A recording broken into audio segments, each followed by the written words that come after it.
typically work. Well, There we go. Bruce is very lucky to have you here because, in my opinion, I think you're one of two people in the entire state that know test data or instructional data better than anybody else. So I will trust whatever you say comes out. Yeah, I appreciate that. And so we're really going to lean in on our, so when I was in school, they were chapter tests, right? Or they were 9-week tests is what we used to call them. And so there were chapter tests and we had our weekly spelling test. We'd always do our 9 weeks test and our semester exam and then our finals. Those are the types of assessments that this year we're going to be putting a lot more emphasis on, because I just feel like it's going to be more accurate to kind of find out where a kid is at the end of the week, rather than just taking a dipstick in the spring, last spring, and kind of whichever kid showed up to see how they were doing. But that's a strong question. As usual, Joe. This is Joe's career, is asking these hard-hitting questions, guys. I think we understand that, Jim. Does she do that? She does that to other people? She raises very good questions with the league, so we're so happy to have her. She's the best, and I don't take that term lightly. And I need to share his slides. I made you co-host, so if you want to share some slides, you're ready to. All right. I have a We'll question. do. Wait a second. There's a question here in the room. Excellent. Tim, thank you for your presentation. This is Elisa Sanchez, and I'm the creator of the Enlace program here at Southern New Mexico University. So I have a long commitment to education and to the education of Latino students. My concern is that the reading level of kids. Why would you be interested in reading when there's nothing about you? You're not represented any place. You're invisible in the curriculum, in the books, and everything. I would venture to say that if you multicultural the books and the curriculum, that kids would begin to really step up and be interested in what is happening in the educational system. Yep. Yes, ma'am. So I don't know how you do the little clap emoji on here, but I'll just do it verbally to give you some applause there. So there are two pieces that I'd like to dig into your statement there and your question. And the first of which is that when I talked earlier about the science of learning and talking about that learning is built upon the knowledge that you already have inside of you, if kids can't make connections to their understanding of the world, and their understanding the world comes from their culture and from how they interact with their family and their friends and society. If kids don't have that, if kids' educational experiences don't have that ability for those concepts to stick to that experience of the world and stick to that prevailing knowledge, that is precisely why we see some of these gaps in the performance of students from different cultural backgrounds. It's not, it has, and then there's the political piece of it, right? There's this political push against kind of the multicultural, equity-driven approach to education, but it really does come from some misunderstandings about what the way people learn, that bringing in more of a multicultural, culturally sensitive, culturally appropriate, culturally responsive, I'll say, approach to education only helps kids connect to the material, right? That if we are only teaching, let's say, history or selecting books that don't have connections to a person's lived experience, it's just not scaffolding learning. And so I would both agree with your approach, and thank you for the service that you've given to the community in those areas, because until we truly do start engaging in learning that is meaningful to students and aligns with their shared experience of the world, we're gonna keep having some gaps in learning. So both thanks and appreciation there, ma'am.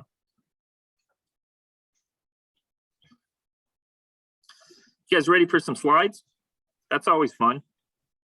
Questions here? We're ready for slides, I guess. All right, I'm going to share my screen. So when this all was going down and I was up at the state, I actually connected with an organization called Education First to kind of go out into the community and ask for what some of the needs were going to be around the state to be able to address the impacts of this pandemic head on. And I was specifically asking as the deputy secretary at this time to talk through what does the field need? What do teachers need? What do districts need?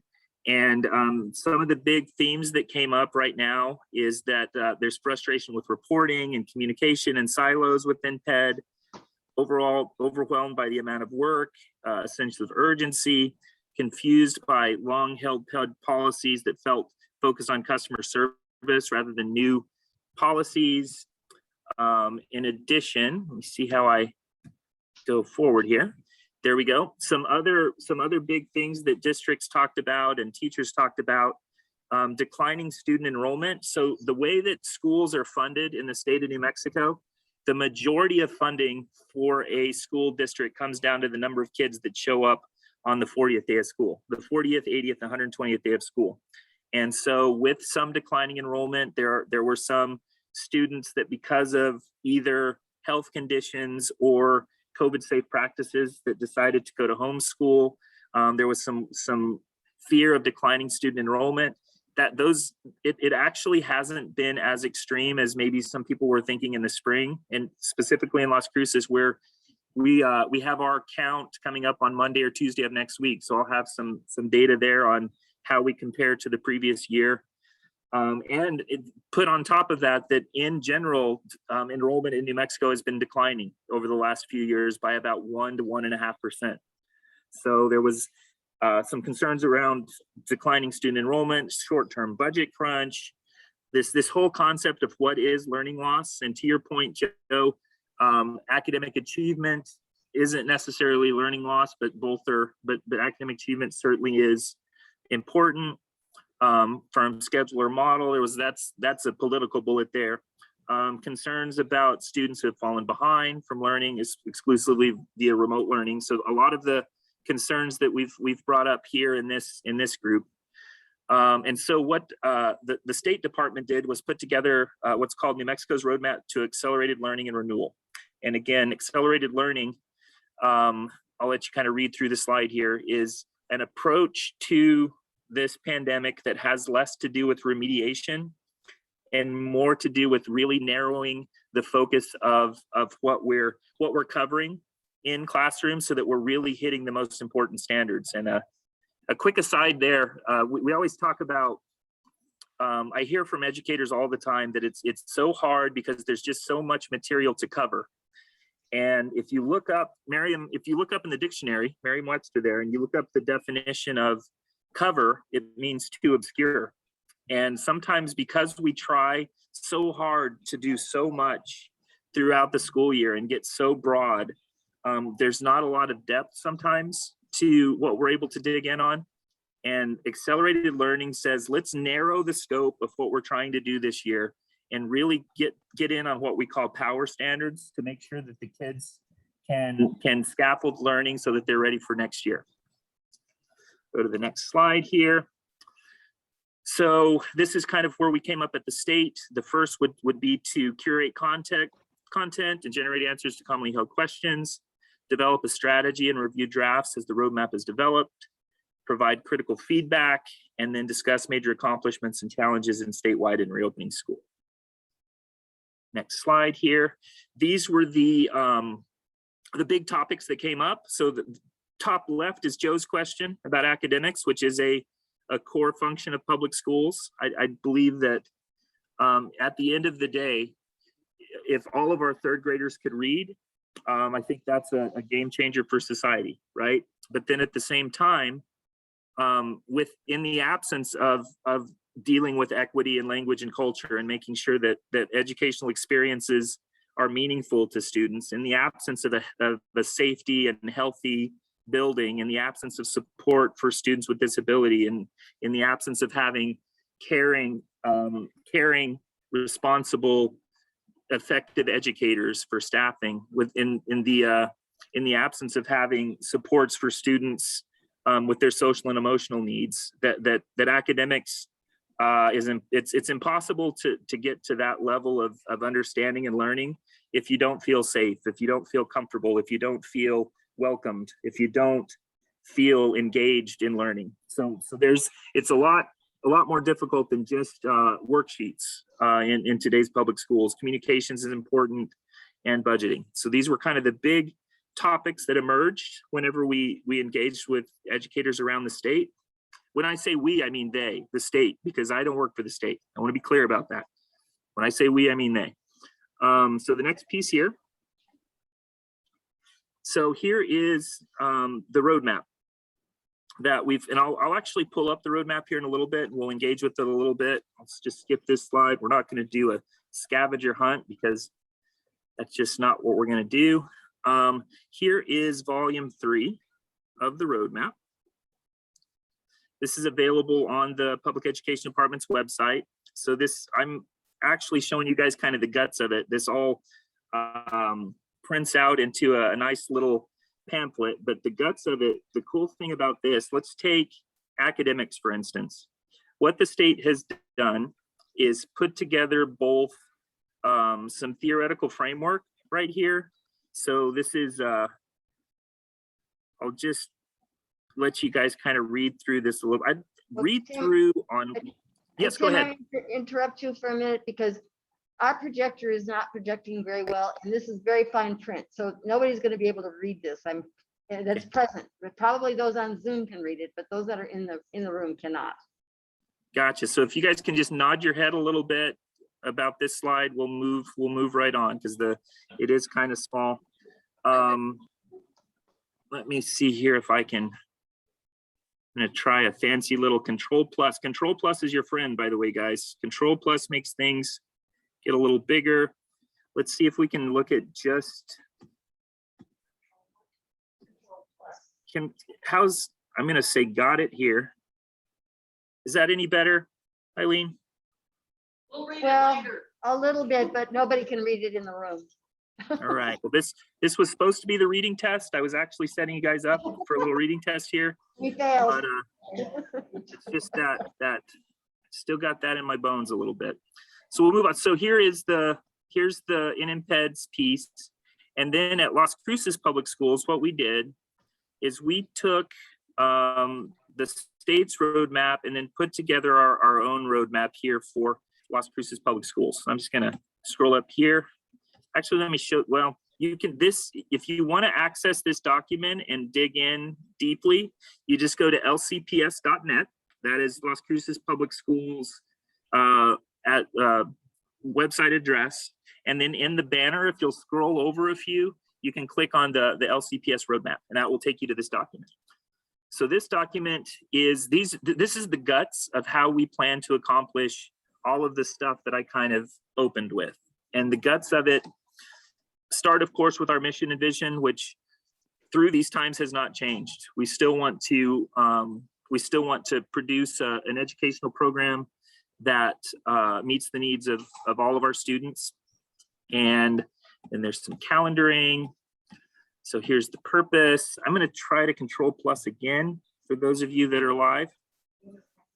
How's that? Not so good? How's Looks that? good. All right. So this is just kind of the purpose statement. I'm just going to kind of glance over this. If you guys really want to dig in and understand what we're doing as a district, it's all in this document for your transparent access. So I'm going to go down to just some of the overarching kind of guidance. And again, if you take nothing else away from this presentation, is that the way people learn is that they build on previous knowledge and assets and skills. And that's really what, as opposed to going back in and trying to filling in gaps and trying to spend so much time figuring out what people missed, we really want to kind of take what they have and then build on it. And then, so that point is to address the incomplete teaching and learning, and then leverage some newly developed instructional strategies and learning practices acquired by teachers and students during remote learning. So I'll make a very clear example. Those of us on Zoom are able to access this content a little better today, right? It's just just the way that there are some certain things, there are some certain elements around access to remote learning that are actually strengths-based. The other thing that I'll talk about is I still believe that the next kind of iteration of education in our country, what's going to change and shift through what we've learned over the last couple of years is that we're going to be able to better utilize asynchronous and synchronous learning activities, right? There's now the ability through technology for students to access content and read ahead and do their homework and watch videos and do experiments at home, that we're learning how we can deliver content in an asynchronous manner. And then when you pair that up with time with your teacher, time with groups of students, time coming together to do lab experiences, that I actually do believe that we will get stronger through this. It's been traumatic, guys. It's been a traumatic year and a half for all of us across society. But it's just within me that I stay optimistic and I stay positive, and I do truly believe that we're going to build something from all of this that's better than what we had before. And then the focus areas here for 21-22. So at the top of the pyramid, for sure, like I said, at the end of the day, we've got to make sure that we have on grade level instruction that's individualized support and intervention and enrichment. The social emotional piece, again, we've got to focus on the well-being of our staff and our students. We've all been through a lot. And I got to tell you, I went to quite a few schools on the first day of school this last Monday. And I think the biggest learning outcome from Monday was probably just being able to be back in an environment that felt safe and comfortable, and that we saw our friends, and there was human interaction, and it just, this sense of normalcy, I think, really helped a lot of us. So that making sure that our learning is grounded in student, staff, and well-being. Again, I'll double down that without engagement, and engagement is not just about making things interesting, it's also making connections to students' backgrounds, to students' understandings of the world, to making sure that families and community are engaged in learning. So here's what I was talking about at the beginning. I'm just going to read this to you guys in case you can't see it. So the typical approach of remediation, which is teaching below grade level standards, so going back and trying to teach kids things that they may have missed, it's not an effective approach to catching students up and will likely compound the problem. The approach of meeting students where they are, though well-intentioned, practically guarantees students will lose more academic ground and reinforces misguided beliefs that some students cannot do grade level work. Our kids are amazing. We need to set the bar high. The students stuck in this vicious cycle are disproportionately the most vulnerable. Students of color, from low-income families with special needs, or learning English. Unlike remediation, acceleration is the idea of taking the most important grade level standards students need to understand and prioritizing that learning in a strategic way. So all students have access to grade level instruction. That's comes from the NMPED last year. Those guys are great in some ways, and it also was some of the most challenging work I've ever done in my life, trying to work for this. I'm just not a bureaucrat, guys. I'm actually kind of bad at it. The next piece. So I'm going to go for about 5 more minutes and then open up for 15 minutes for our question and answer. Multi-layered systems of support. So this is another framework that has 7 core components that have to do with classroom supports. So that's that data piece that I'm always so interested in, making sure that we have data-informed decision-making, that we very clearly through assessments know once we teach these grade level standards, we know whether or not kids got it. And then that way we can keep readdressing that, having school supports, having student health and wellness. And then here, in another part that I was asked how the league can help, this number 7 here, if we learned anything, it's that schools don't have strong enough connections with community and family. In the United States, in Cuba, in Las Cruces, in Mosquero, that we very clearly saw that the kind of the engagement between families and communities isn't where it needs to be. And that's where I would certainly love to work with this group on how we engage in that work. And okay, I've got 4 minutes. You guys cut me off if I go past that 4 minutes, please. You don't need to know that. Okay, Joe asked about our interim assessment tools. Even though we don't have we're not going to, I'm just tell anyone, you know, and I can claim to be the expert in this work. The statewide standardized assessment results from the last 2 years are not going to be as valuable as they've been in the past.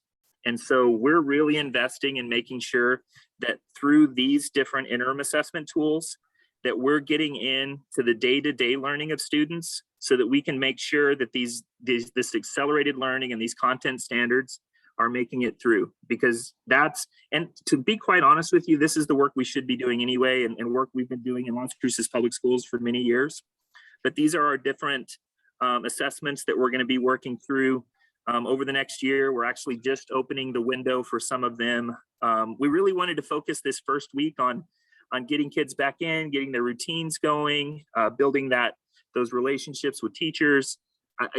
Another thing that I've learned through this stuff is that if you don't have a strong relationship between the teacher and the student, that access to those standards, it just becomes exponentially more difficult. So we spent a lot of time on relationships this first week.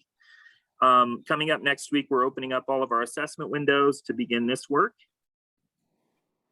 High quality instruction interventions, that's a good thing.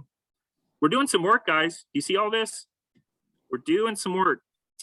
Here are some of the teaching and learning tools. I will hit just for a moment on Canvas.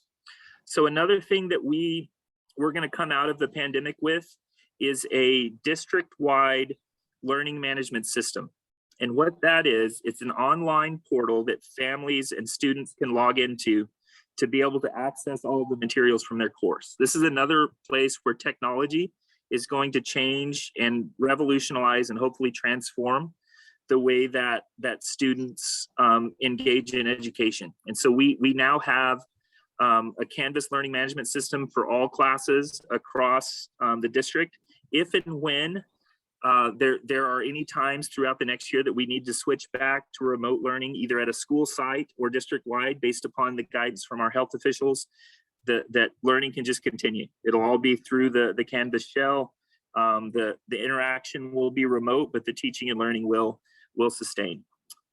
How do I spend my last minute? Okay, I'd like to spend my last minute. Thank you for this opportunity, first of all, because I think gratitude is not as abundant as it should be in this world. And I'd also like to thank you for your service to the community. I have worked with the League of Women Voters for my entire career. I was working with Meredith up at the state for my last 5 years, and all Meredith Macon and all of the work she's done for the League across the state. And with that, I will open up for questions, comments, any sort of feedback that you'd like to give me, and just to open for dialogue at this point. Thank you. If you want to just close your sharing PowerPoint so that we can see the members out on Zoom, and if there are any questions that come up in the chat or raising your hand, we'll call on you if you have a hand raised. And questions from here. I do have a question, Tim. Thank you so much for being here, but also I'm curious about the number of students who are enrolled in Las Cruces schools but chose to stay online. I know that there was a spike in ELA enrollment, or that's what I had heard, so I'm just curious about that. Yes, ma'am. Excellent question. So one place where Las Cruces Public Schools is kind of ahead of the pack is that we have actually a virtual asynchronous learning option for students and families who select that. So we have what's called the Virtual Learning Academy, and it's been around for about 10 years. And when it was conceived back in the day, it was for there are certain courses, let's say like a high level physics course that maybe you have 3 or 4 kids at a school, that maybe you have 3 or 4 kids at a school that want to take that course, and maybe 3 or 4 kids at another school. So we turned it into kind of a virtual option so that all those kids could participate virtually and build enough student interest to be able to put a course together. That has progressed over the last decade to where now it is a full-blown option for families to be able to receive their public education virtually. And we gave all families across the district the option of whether to attend in person or through virtual. And at the end of last year, the appetite was about 1,200 students that would like to attend virtually. Throughout the summer, there were fewer and fewer. It was down to about 450. On Friday, we were at about 600 students that were choosing to participate virtually, which is probably will land, I would say, if I had to guess, and I guess a lot, about the 850 range.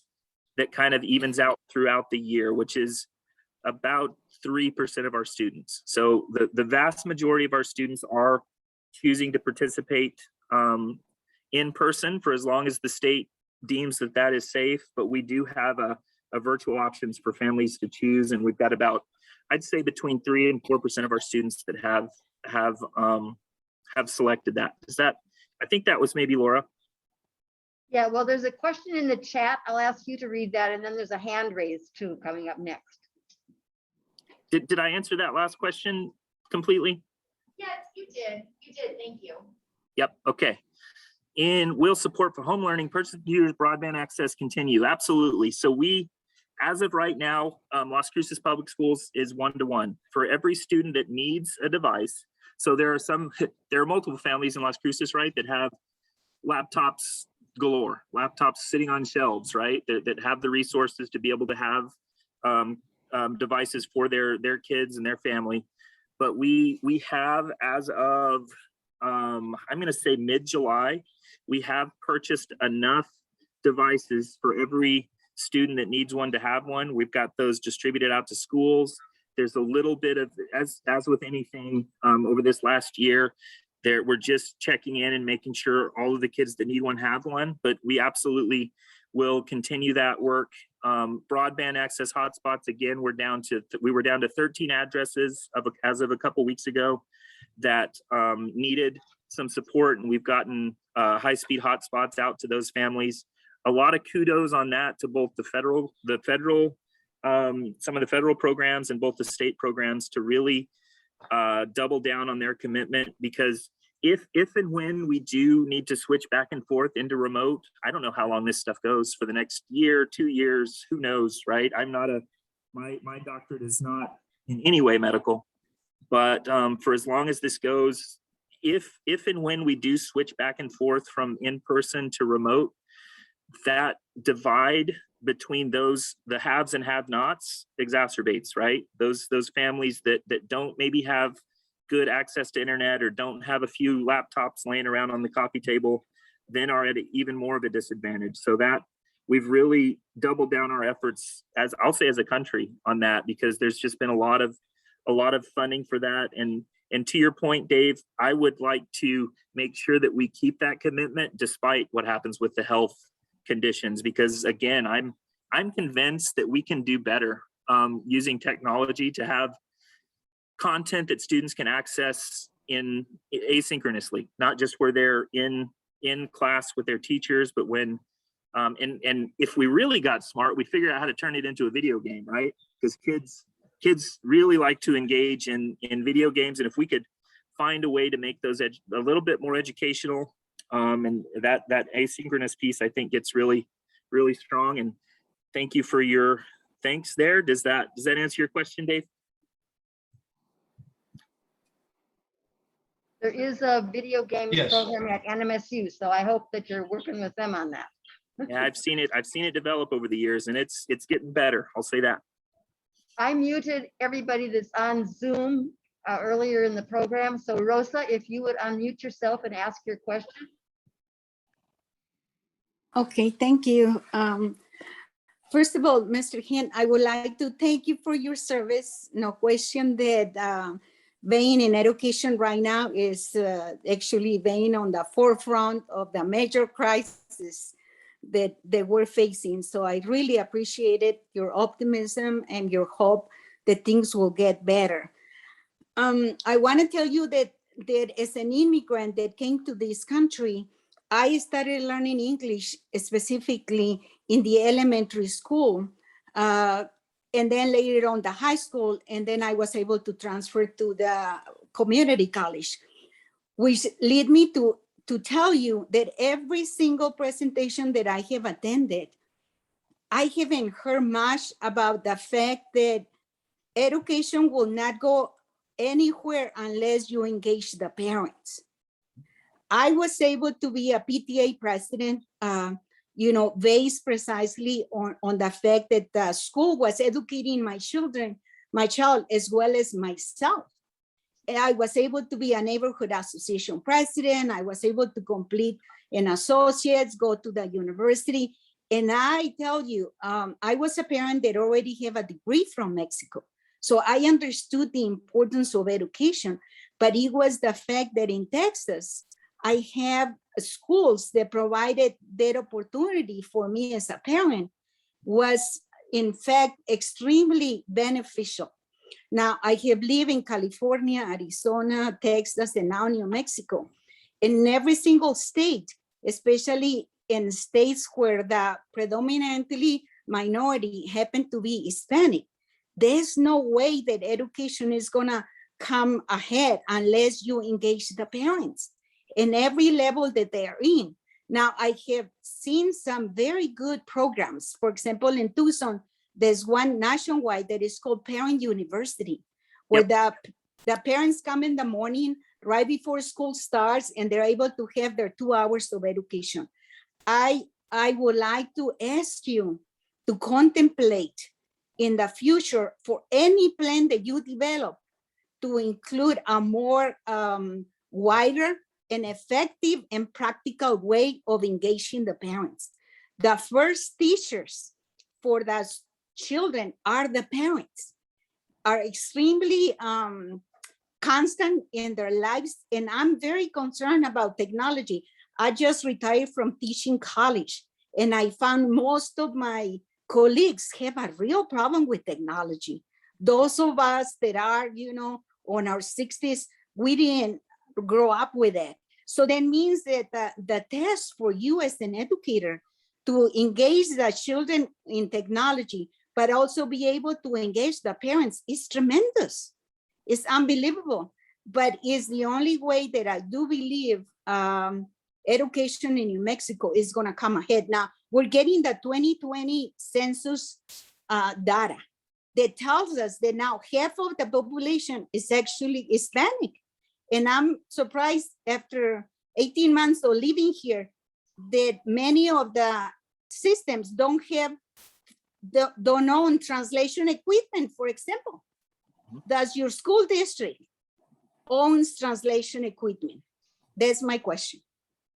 Okay, so I'm going to promise all of you that Rosa and I did not conspire to wrap up with that question, because as I said a few slides ago, my ask is that we work together on strengthening that family and communication pipeline throughout Las Cruces. So Rosa, first of all, thank you for those comments. And the translation, we have the ability, we have both software and human beings, wherein, well, I'll show you, for example. Well, I won't show you, I'll just say, so the roadmap that we have, that we went over for Las Cruces Public Schools actually is in Spanish, and we have both software and human beings. We have actually a department that works on translation services, so that all of our communications actually do come out in both, well, right now, Spanish and English, given the demographics.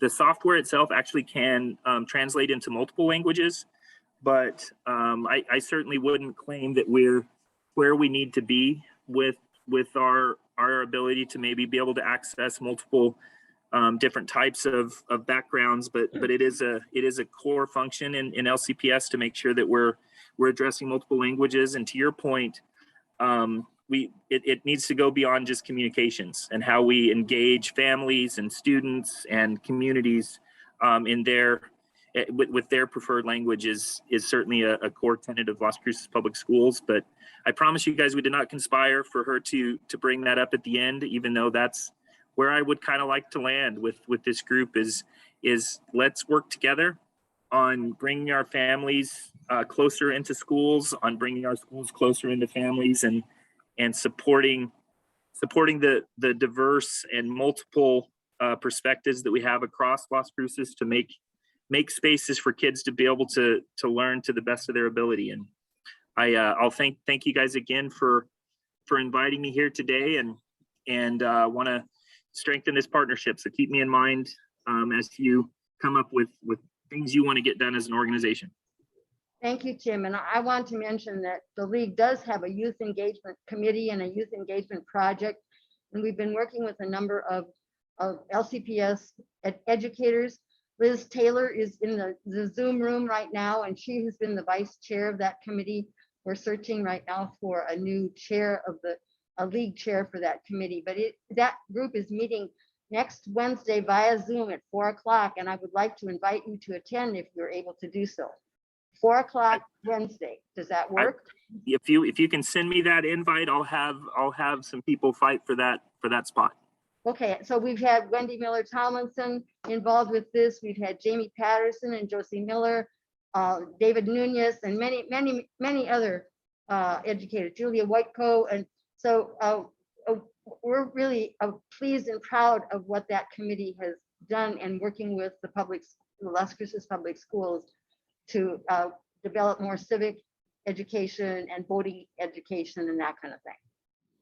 Yeah, let's do that for sure. It's fundamental. It's going to be fundamental to our success as a school system and certainly as a community. So count on me for support, and I'm glad to hear that you've already got some brilliant people involved. You may not even need me with the names that you kind of threw out there. They are the best of the best. So thanks for that.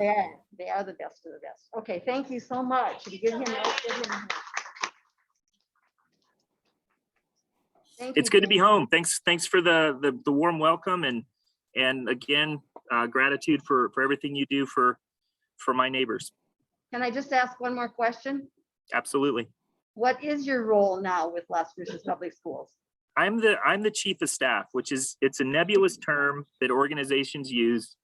But my role really is to make sure that whatever is on the desk of the superintendent on a day-to-day basis gets executed in a way that best meets the needs of our community. It's kind of I work hand in hand with the superintendent on strategic issues, on policy issues, on making sure that we're supporting our school board, making sure our communications are effective, and making sure that we build strong educational environments across the district.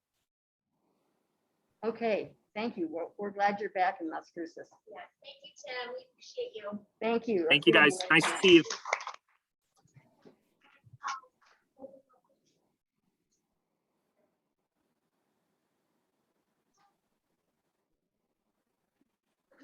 Is this where I listen in to hear you guys?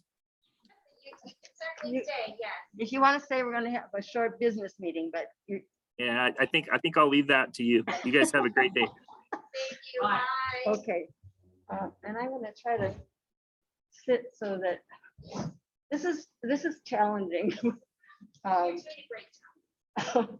Oh, thank you. And I guess this was intended to be kind of our re-entry meeting into being able to be together in person, as well as to do a hybrid version. And the technology has been challenging, but hopefully, we don't know what's going to happen with the virus right now because it seems to be growing and changing on a daily basis. But if we can do this again next month, we hope that we can. There are two big TVs in here, but we couldn't figure out how to use them.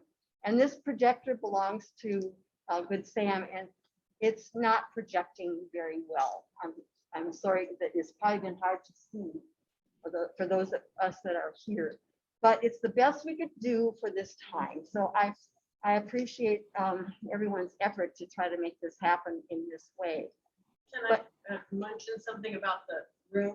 Yes. One member had to leave because she couldn't hear, because normally we have a microphone going. Yeah, and I So- had this here, I was gonna bring it up Oh, here. so but- maybe to go with the speaker that we're using, if we You are mean- meeting in here again, like putting That it we next to need the a better speaker. speaker, but I don't know that the speaker did a lot. What? Oh, Oh, you got one bigger than this? It's a Bose. This is a Bose. Is it? Yeah, Oh, so but I don't think it was working. I don't think anything was coming out of it, so. Well, this was our inaugural launch, right? We're gonna have to get it figured out and work Yes. on it. I think it's not too bad, and then the air conditioner comes on and then it's harder to hear. I was having a hard time hearing when the air would come on, so. Yes, I think, well, for our initial effort, I agree. I think that this is going okay. If the TVs were working, it wouldn't be as much of an issue because we could control the Right. volume, but, yeah. And the Good Sam has somebody coming on Monday to help teach them how to use those TVs. So Better. hopefully we can use So- them next time. So I'm hoping that the next time that we're able to do that. But I would just like to ask everybody how you are feeling right now with the current status of the pandemic. We thought that by August that we were gonna be, it was gonna be safe and clear for us to be meeting together in person. And now things are changing again. So are there comments from either people in the room or via Zoom? How are you how are you feeling about the current status of the pandemic in your own life?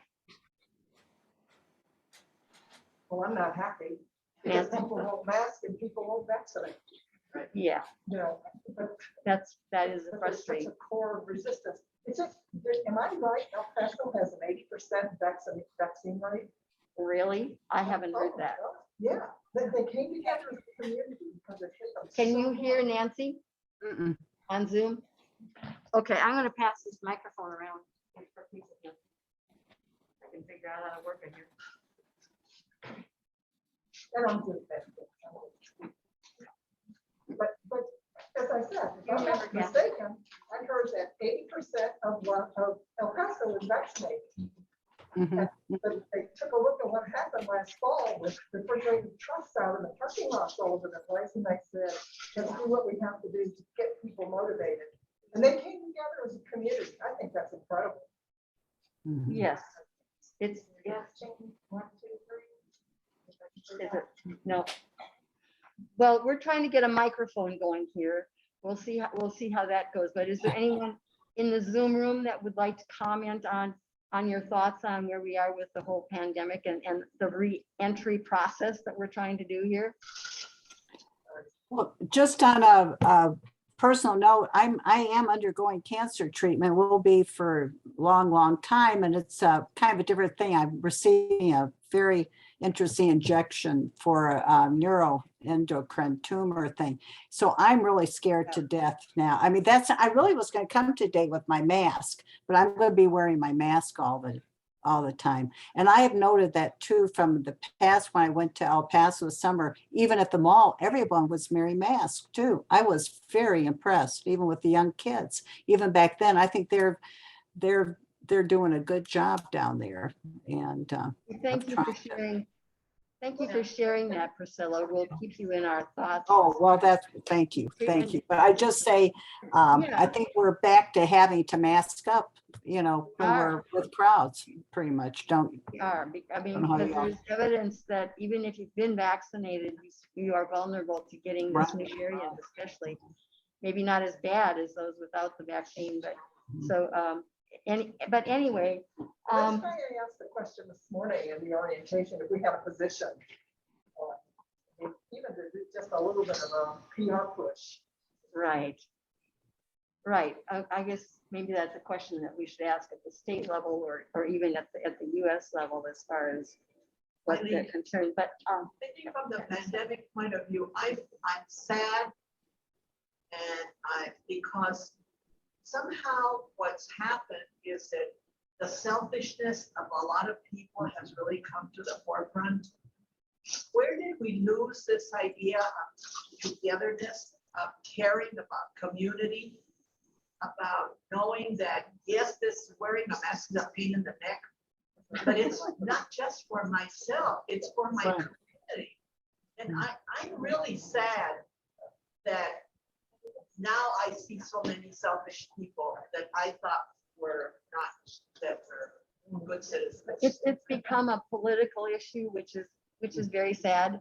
Are there any other comments out here that this screen is so tiny, I can't really read what's in the chat box, but, Table back and make well, I don't think this is a comment about how we're feeling about pandemics, right? It looks like it's, Yeah. Aileen, my comment is just to thank you, Kathy and Laura, for making extraordinary efforts to make the meeting available to everybody. So I want to make sure to state that. Thank you. and Thank we have a little re-entry gift that we would like to give those of you that are present here. It's a notebook, and it's got the league Oh, decal on it. So sorry for those of you that are on Zoom, but this can be used any way you want to, but you can use it as a journal to write about how you're feeling about the whole pandemic.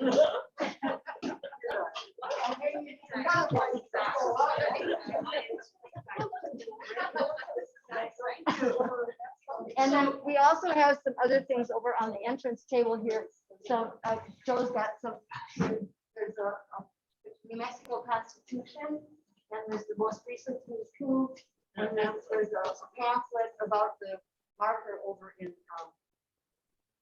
Pioneer Women's Park.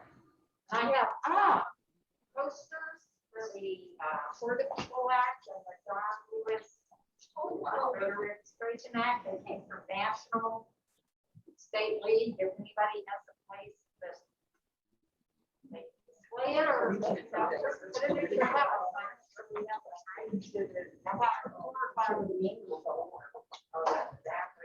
Okay, thank you, Kathy. Joe has a question. Could we listen to Joe? I think that we're probably headed to doing another closing Hang on possibly. just a second.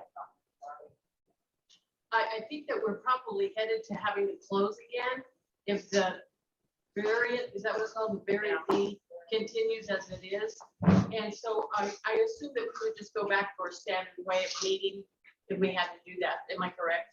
Via Zoom. By Zoom, yeah. All right. Yes. So we hope we can be a hybrid again next month, but we'll just have to wait and see what happens here in the next few weeks. Yeah, because next month we have Howie Morales, the Lieutenant Governor, and he intended to join us virtually anyway, so we would have the meeting via Zoom, at least that option. Yes, Even if everyone was here in person. it will be hybrid. It will continue to be hybrid no matter what we do. And we'll hope that we can work with the TVs next month. And that's on September 11th. So we use the second Saturday of the month at 2 o'clock. Okay, so if you haven't renewed your membership dues, please do so as soon as possible. We'll be updating our handbook directory very, very soon, and we would want your name to be included in it. And then I don't think Erica Graf Webster is here today, but I want to thank her for her service as the Director of Youth Engagement. She was very influential over the years as far as the youth engagement projects that have happened with the League and with Las Cruces Public Schools and the county clerk's office in particular in the city of Las Cruces.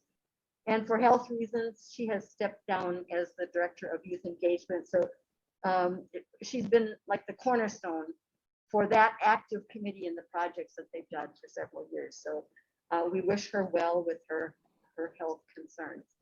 And of course, that means we do need a new Director of Youth Engagement as well. And our membership director also needed to resign because of family issues. And so we are also looking for a new Director of membership. Last night, or yesterday afternoon, I sent an invitation to all League members for the Voter Expression, Not Voter Suppression webinar that will be August 28th beginning at 1 o'clock in the afternoon. I would encourage you to register for that. It's going to be a fabulous presentation. This is a project of the Southern New Mexico Suffrage Alliance, and our league has been very engaged in facilitating that process. But that includes AAUW, the clerk's office, the LULAC, League of United Latin American Citizens, and we thank Elisa for helping us get them involved with this program, and the NAACP and the Progress Club, and a few individuals have all been working on that. And the keynote speaker is our own Secretary of State, who happens to be the president of the National Association of Secretaries of State. And we have just really wonderful, wonderful speakers that are going to be sharing ideas on voter expression, not voter suppression, with the goals really wanting to unite people in becoming more active in the democratic process and in our democracy. That would be the main goal behind that. And then another project that's being worked on through the State League is what is going to be called New Mexico Listens, which will be some community conversations. The State League has been working with the New Mexico Humanities Council to develop a proposal that's going to the National Endowment for the Humanities. And they are involved, they're giving money to every single state to create a more perfect union. They want to get people fired up about celebrating the 250th anniversary of our Constitution, which won't be until July 4th, 2026. But these conversations that we will be organizing here in Las Cruces, as well as in one rural community nearby us, and then we will have some flexibility in our own league as far as how this whole project develops. But the others, Santa Fe and Albuquerque, are also involved, and Dr. Krista Slayton, who is the NMSU Emeritus Government Professor, is going to support us a lot and help educate facilitators in bringing people with very differing perspectives on issues to be able to communicate in open and respectful kinds of ways. So if you think you might be interested in getting involved, I know that's a vague description, and we're going to be working it out as we go. But if that sounds of interest to you, please let us know about that. And then Catherine, you had some things that you were going to bring up. I have to help you because I couldn't find my notes, but. Did you want to come closer to this? Yeah, why don't you come up here?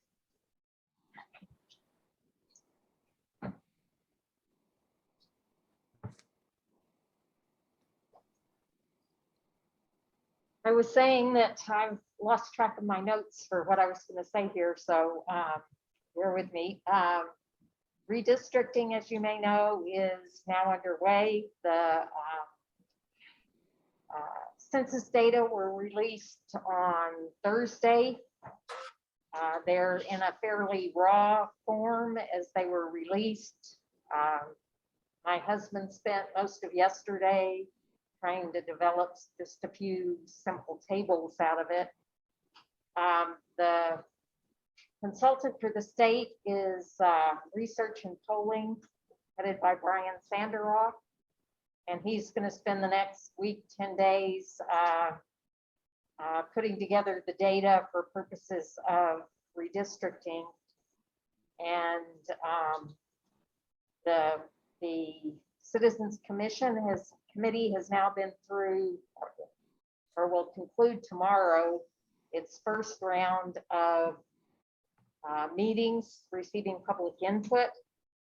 I've listened to some or all of several of the meetings and plan to view the recordings of the things I have missed. Those are available on the Citizens Redistricting Committee website.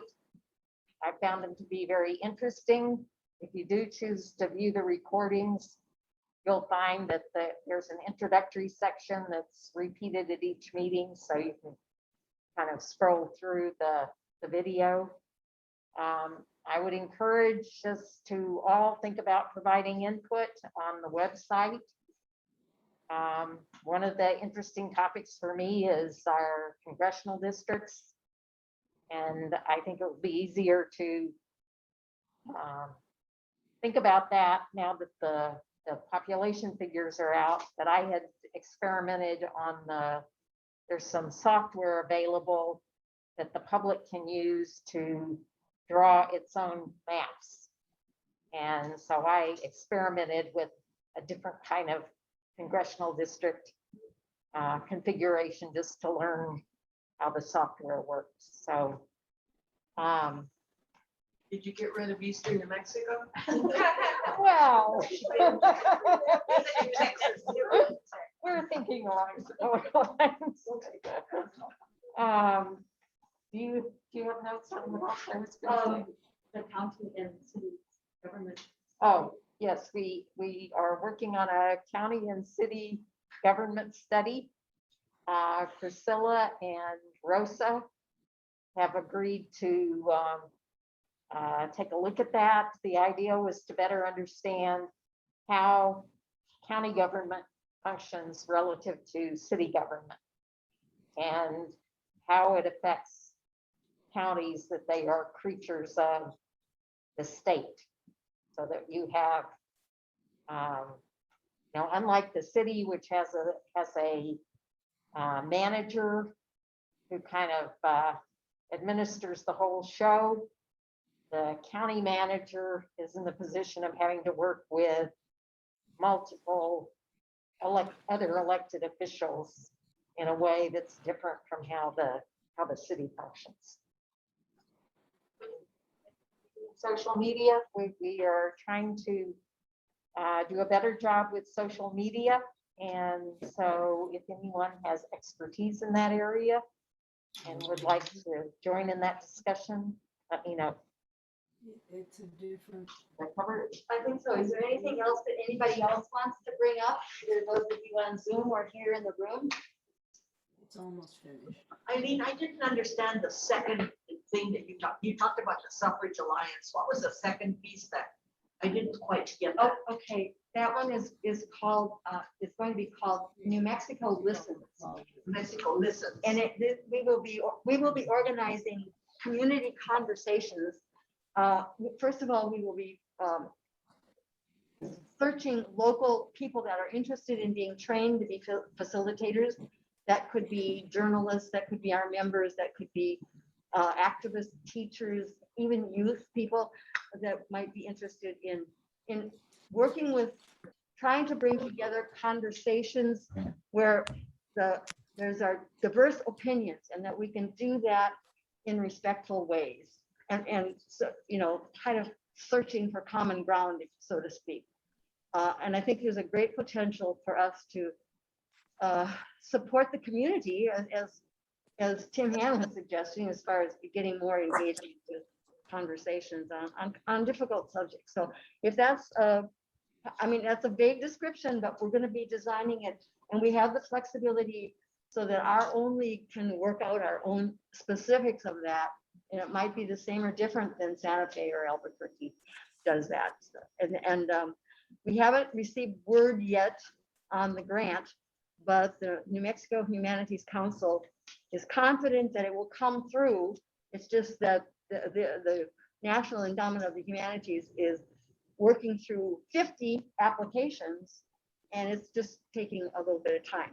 But it runs from October of 2021 through September 30th of 2022. So it would be a 1-year kind of project, but hopefully it has potential to involve community organizers that would want it to continue beyond that point. Anything else that anybody wants to bring up? I do, Aileen, two things. I did send the information to Laura about inviting Mayor Diana Murillo Trujillo, who is the mayor for Anthony, as well as a commissioner, and also Julia Brown, who has also experience in the city as well as the county, as the two speakers that can potentially start the process by us asking them questions about how city government and county government works and how do they see that. Okay, so just I know Good idea. I'm interested in meeting with Priscilla to see after that what else can we do. But I just want to let you know that that's on the pipeline and Laura is working on it. Secondly, I want to remind you all that we only have September and October before elections. And I went to the farmer's market and I was told that the county has their table only the first Saturday of the month. So I want to ask Aileen and Katie if you guys think that it will be a good idea for us to request the farmer's market to give us a different Saturday so we can have a table there and start, doing what we did before of engaging people in, in registration as well as civic education. That's a good idea. Do you think that Deborah Hathaway and you would be willing to help support that again?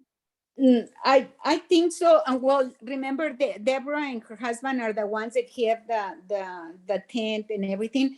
Right. But since the county actually Stewart is the one that handles the tables and the tent, and they only use them once a month, the first Saturday of the month. I thought that we can approach them to see if we're not able to get the tents from Deborah, then that if Stewart will be willing to allow us to use the tables and tent. But once again, is to complement what the county is doing, we will be there in a different Saturday. Because they're only doing it once a month now. Table that Stuart and Kareem, they were here earlier, but they, I guess, had to leave. Yeah. I You might wonder not. if those aren't the materials, table and materials from the county clerk's office, wouldn't they be? Yes. They are representing the county clerk's office. Yeah, but remember, they're no longer able to do it every single Saturday, Right. and they will be willing to partner with us if we have the opportunity to reserve the date on a different Saturday. And like I said, we will be doing that as the league, but in partnership with the county, because we will be passing out their information as well about registration and everything. Okay, go. That sound like a good plan? Yes, it sounds like a good plan. Now remember that the next meeting you said is September 11, which is on a Saturday. Right. So So it might be one of the Saturdays where we might get the tables over there. I just want to although request it we early don't- on. Our meeting doesn't start until 2 p.m. So Yes. it probably wouldn't be the best Saturday to do it, but it could be a possibility. Or the 18th, which is 2 weeks after the count. And Yes. the 18th is when the NAACP meeting is, and I know that you and I are members of that, so that's in the morning. Yeah. Well, the reason why I'm mentioning this is because remember they only allow 2 nonprofits there, or the most 3, and we need to apply yearly.